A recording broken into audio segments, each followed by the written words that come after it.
During doing the maintenance on my 700, I figured out that the chain was, well, kind of used up. So I guessed it might be a nice idea to show you how to change the chain in the proper way. I've seen many ways. They always use an angle grinder, and you should take out the swing arm to regrease some certain parts. So I thought, why not just do it together? And for that, I got some spare parts that we are going to use now to do this together. New front sprocket, a nice X-ring chain, and a SuperSprox Stealth rear sprocket. I know these things are usually more for the pros, but they just look nice, so I thought I'd give it a try. And it has 48 teeth instead of, I think the original is 46 or 45. So yeah, it's going to be a little bit easier in slow technical areas with this. But first things first, I'm not a mechanic, and whatever I say here, I always refer to the service manual I have lying here, which I also use. So all the torque specs, they all come from there. If they're wrong, it's not my fault. And something you really want to do when you jack up the bike like this, on the center stand jack, secure the bike, because as soon as you take out the rear swing arm, it's gonna pivot to the front. And yeah, that can end quite nasty. So secure the bike properly.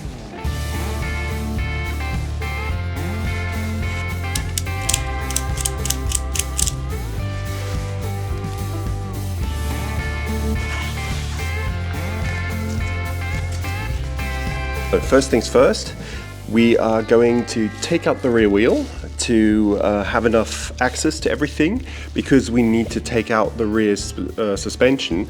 But before we're going to do that, we're going to loosen the bolt on the main sprocket, because as long as the rear wheel is attached to everything, we can use it to block the chain from spinning with the rear brake. Loosen the nut.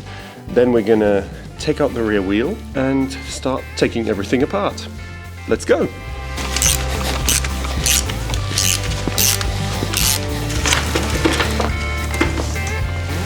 Take a little bit care of the nuts here. They compress the lip a little bit so that it won't move by itself. So before you want to loosen it, you will have to go with a flathead screwdriver and pry this a little bit open. And now we can loosen the bolt. Now, to make it as smart as possible, we're gonna strap down with this elastic strap the rear brake so that it holds the rear wheel, holding the chain so we can loosen the bolt. And the bike is in first gear, what makes it a little bit easier for us as well. So it looks like this now, and the strap is pulling down on the rear brake and applying force to it.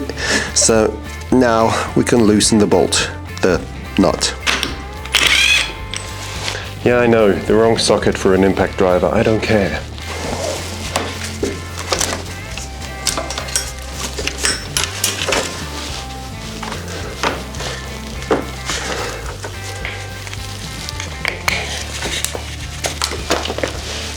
The next step is going to be take out the rear wheel, as already spoken about.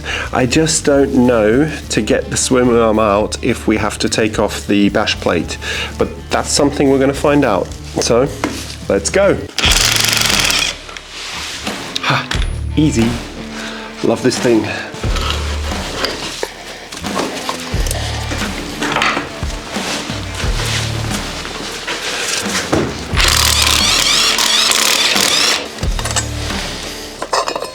Isn't this thing sexy?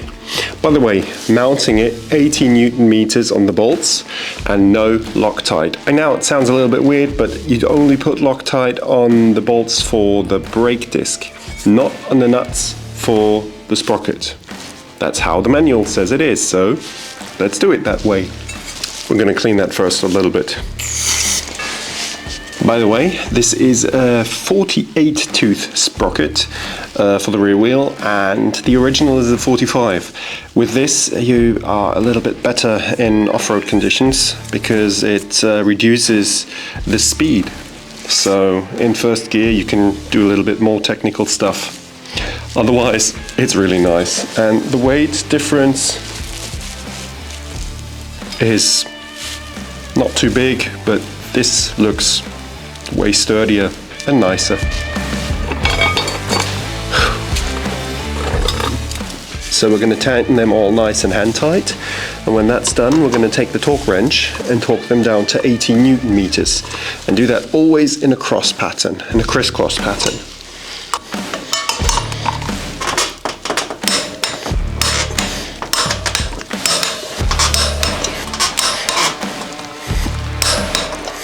Something we mustn't forget is taking care of the brake. We're going to take it out, all of the hoses here, and tie them up so that when we take out the swing arm, that the brake hoses can't get damaged.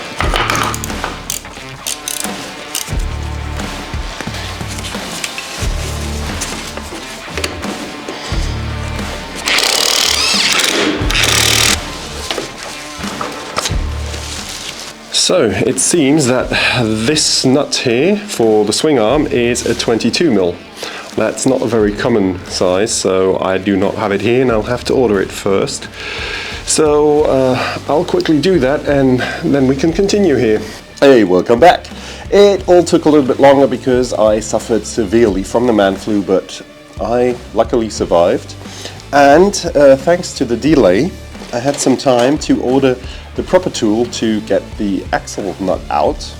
Not the axle nut, the swing arm centering nut, which is built into the swing arm itself. It's like a weird construction that Yamaha did there, but you need this alignment tool. It's called an engine alignment tool, and it only costs $8. But you can also, if you don't want to buy that, use a 15 mil Allen key. Yeah, I think the Allen key was more expensive, but yeah, that's how it is. If I would have known that I got sick in between, I would have just ordered the original tool and waited a few days. But that's how it is. Otherwise, I have my 22 mil to get the swing arm out, and now we can get started or get finished. Depends on how you want to see it. If you have a chain guard like I have, I don't know if the original Yamaha one has it in the same way, but you have little screws down here to take the base plate off, or the lower plate off, and then you can just drop the chain out. So that's something to keep in mind before you take the swing arm out, otherwise it might get a little bit tricky.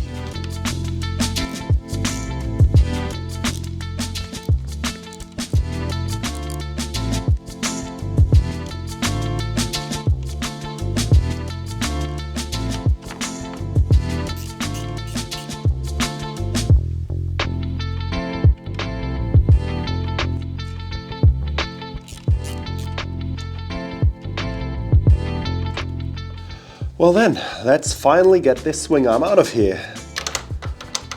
Nice when it fits.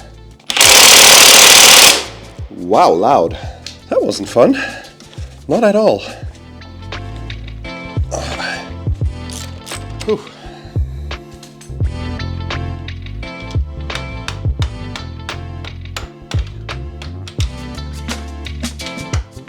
Well, that doesn't look too bad. There's still some grease left on there, or they did put some grease on there, but it's not too much.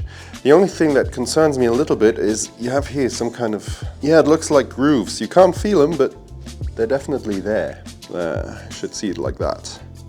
So definitely a point where we should apply a little bit more grease, clean everything out and put some more grease on it. So as you can see, the swing arm, even when it's complete loose, there's no bolt in there anymore. You can't remove it. And this is where the 15 mil Allen key, or this special tool, the engine alignment tool, comes in play. So on the other side, where we just undone the lock nut, we're going to enter this, screw it counterclockwise, and then actually the swing arm should come loose. By the way, on the other side, keep the swing arm bolt or axle inside of the swing arm just for a little bit, so that the eye or punch hole, or how you want to call it, keeps aligned. Otherwise it's gonna tilt a little bit, and then everything gets really hard to get out of there. And don't forget to undo the upper bolt from the rear shock, otherwise it's getting a little bit finicky to get it out. All right, so swing arm is outside, the chain is outside, and now we can just clean everything up, relube everything, and put everything back together with the new components.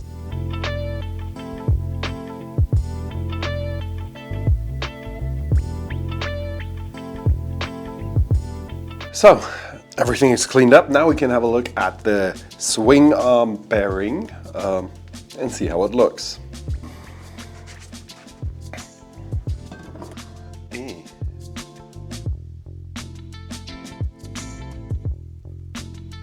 There's grease inside, but it's not much. A good time to lube that up a little bit, or grease it up. This one actually doesn't look too bad. I don't know. Good old Castrol Multi LM MB approved lithium soap fat. Works for nearly everything. Squeeze it in there. You work it in there like feels wrong. That feels wrong. Swear to God.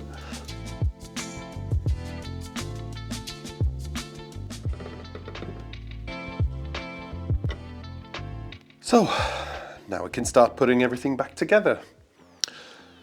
So, we finally got to the point that's probably the most interesting for all of you, how to get that swing arm back into the bike. And for that, we have to take care about a few things. First of all, we need the swing arm bolt, the axle bolt. We're going to put it slightly in from the one side, just like half. And we're going to use the motor alignment tool from the other side so that we can center the swing arm. When we've done that, we're going to use the motor alignment tool to tighten down the adjustment bolt on the other side. And you have to go down to 7 Newton meters with that. The thing is, I don't have a torque wrench that can... I do have a torque wrench, but I don't have any nut that would fit on that to properly do that. So I'm just going to hand tighten it. I don't think it's going to harm, but if you have the proper tools, use them. And after we've done that, we're just going to attach all of the hoses and lines and put back the shock in. And if you want to have the torque specs for that, I'll just put them up right here and in the description. So you can either pause or look in the description.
Maybe you already wondered, why isn't there a chain on there yet? Because the swing arm is in and he had to take the swing arm out to get the chain out.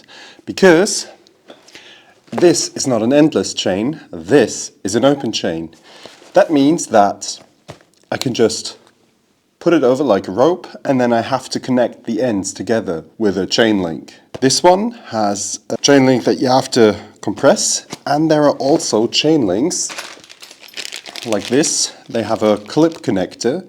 I'm just going to keep that in my bag for a case of emergency, like something goes wrong with the chain, I have to attach it and put it back together, because the connectors which are compressed together are usually a little bit more sturdy. So that's why we're going to use that and keep that in the backhand for emergencies.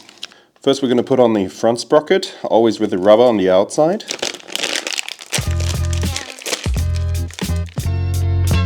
Then the washer, and then the nut just loose on top, because we're going to tighten it down when we have the chain attached. And after tightening down the front sprocket nut, you shouldn't forget to hammer down this safety lip, whatever it's called, so that the nut can't get loose by itself, because you only use 95 Newton meters of torque to torque it down. That's like, yeah, it's quite a lot, but for that kind of nut it's not really so much. So definitely shouldn't forget that, otherwise it could get loose and you could lose it.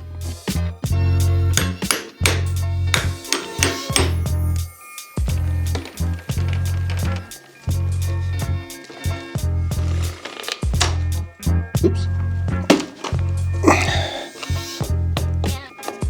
So I put the chain on the front sprocket and on the rear sprocket, and as you can see I have the openings here on the rear sprocket.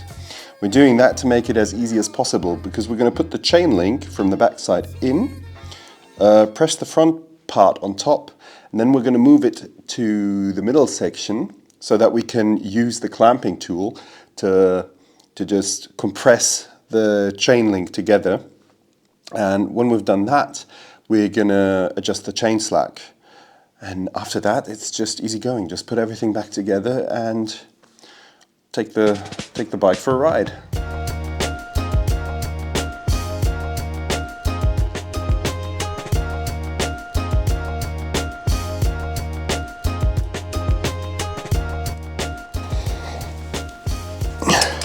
So now where it's nearly compressed together, we're going to use the compression and riveting tool.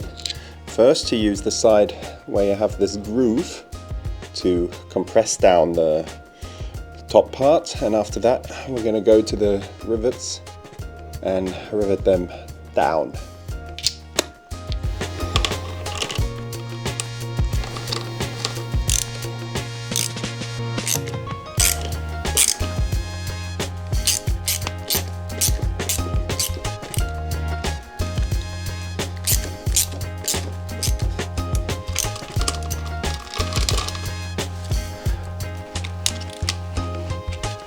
So that was actually the most difficult part. Now that the chain is attached, we just have to tension it properly, look that the alignment of the rear wheel is properly, that it's centered, and then we're just gonna put back the plastic parts in the front, and then we're done. So to make our life very, very easy, we're just gonna use this groove here on the rear wheel, or on the swing arm, and this plate, it has some grooves, to just measure where we want to have the rear wheel, have it on both sides the same, and then we're just going to tighten down the rear wheel to look if the chain slack fits. And after that we'll put the plastics on the front sprocket, and then we're done.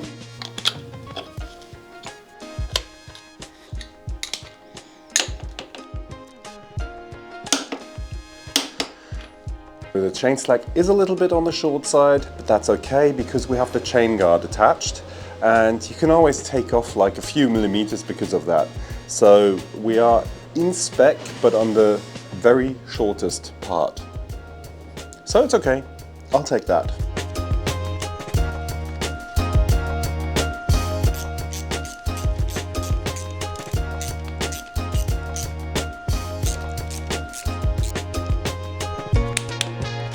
So everything is done, and I'm going to do a little test ride with this bike now. If we don't see each other in this video anymore, then everything is fine. If I don't upload any videos anymore, nothing was fine, but that's something to find out. No, of course, everything's fine. That was it. I hope this had some value for you. I hope you liked the video. If you do, don't forget to subscribe, put the thumbs up, and if you didn't like the video, then just hit the thumbs down twice. So, gonna see you next time. Bye.